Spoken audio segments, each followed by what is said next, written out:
All right, Brandon, I think we've teased them long enough. What are your hot read plays for week 4? Yeah, I've teased it both ways. Let's go right to Sunday night for that Micah Parsons game. Give me the Packers. -5 if you can find it. I grabbed it earlier. I still see a -5.5 at DraftKings, our sponsor. Packers at the Cowboys. Look, do I really need to tell you why we're going to put the Packers in this game? It's the Micah Parsons game. Packers defense has been awesome. Even though they lost today, the defense still was awesome. They were number 1 DVOA entering the weekend.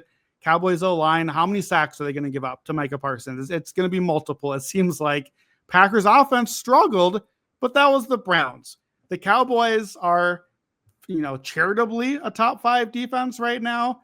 Like they are turning. I see in the comments here, H-Town DZ says quarterbacks play Dallas and have career games. That's what's happening right now. We got Russell Wilson puts up, career high 450 whatever yards. Now Caleb Williams has his career game, an all-time Bears quarterback game. That's who the Cowboys are right now. Bottom 10 explosive play rate allowed, meaning bad bottom 10. Packers are explosive plays, and the Cowboys corners are hurt right now too. I think Green Bay can pretty much name its number in this game. And I think they're going to want to. They're going to want to come out embarrassed after this game, losing to the Browns. They head into the bye week after this. And this is a game you always bet the Packers on. The Packers have beat the Cowboys 10 of 11 times since 2009. This is not a rivalry. This is a beatdown. Packers have won 5 in a row with at least 30 points all 5 games. So maybe you just want a Packers team total over once that posts as well. And again, CeeDee Lamb, not even a certainty to play in this game. He got the ankle sprain, so we'll see if he's even a go. Matt LaFleur, 63% ATS after a loss. So we're grabbing it now. Both our plays today are at -5.5. That matters because we know 3 is a key. We know 7. These days, 6 is probably the next key number with the way field goals are going in, the way 2-pointers are out there. 5.5 matters. Grab it now. It's going to get to 6. I wouldn't even be surprised if this one pushes towards 7, as bad as Dallas has looked. And then let's go right to the other one. Chargers, -5.5 at the Giants. We just watched the Giants. Do I need to tell you why we're not betting on the Giants here? The Chargers looked the part. They're 3-0 in the division. They dominated Denver today. They've been clearly the better team all of their games. Jesse Minter's defense has been awesome. Herbert looks like an MVP candidate. I don't love the Chargers O-line against the pass rush here, but Herbert has handled the pressure, and I think if he can get the pass off, those receivers can slice up the secondary. I mentioned Omarion Hampton. Giants dead last in run defense by DVOA. Maybe this is the rookie breakout game. If you want that rookie of the year ticket, you might need it before this game kicks off. And how are the Giants going to score?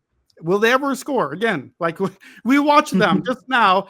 Hopefully they'll have a kicker by then, but I don't know if Andrew Thomas will play the left tackle. Kansas City showed how to take Malik Neighbors away.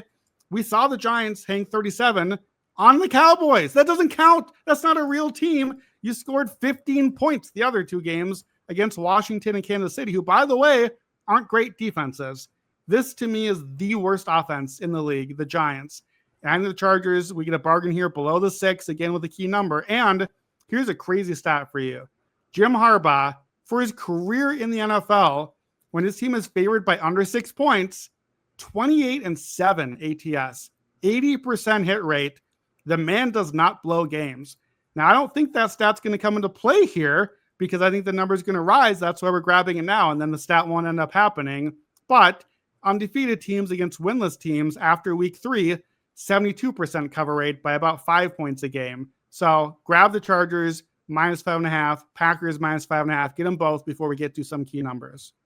I like another bet in these 2 games, and I'll just tell you this right now. They've allowed 9 rushing touchdowns, the Giants and Cowboys. I think Hampton and Jacobs get in the end zone. I would honestly take them both in a parlay for two touchdowns each.